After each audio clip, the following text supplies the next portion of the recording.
જેલમાં કોણ હોવું જોઈતું હતું? જેણે અમરેલીની બજારમાં એક નિર્દોષ દીકરીનું સરઘસ કઢાવ્યું એ માણસ જેલમાં હોવો જોઈતો તો. એના બદલે એ માણસ આજ મંત્રી છે અને રાજુ કરપડા જેલમાં.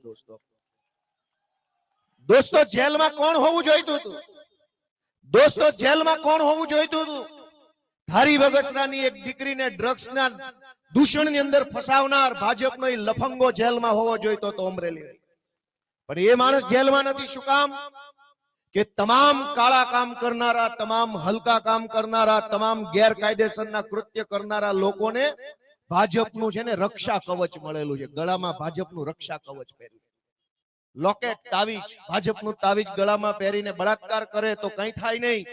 ભાજપનું લોકેટ પહેરીને ગળામાં ગમે તેવા ગુંડાઓ જેવા અધમ કામ કરે, દારૂ વેચે, ડ્રગ્સ વેચે, બહેનો દીકરીઓની છેડતી કરે, સરઘસ કાઢે, ભાજપનો પટ્ટો પહેરીને અધમમાં અધમ કામ કરે, એને ગુજરાતમાં કોઈ સજા નથી થતી. સજાઓ બધી, કાયદાઓ બધા ગરીબ માણસો માટે રાખ્યા છે.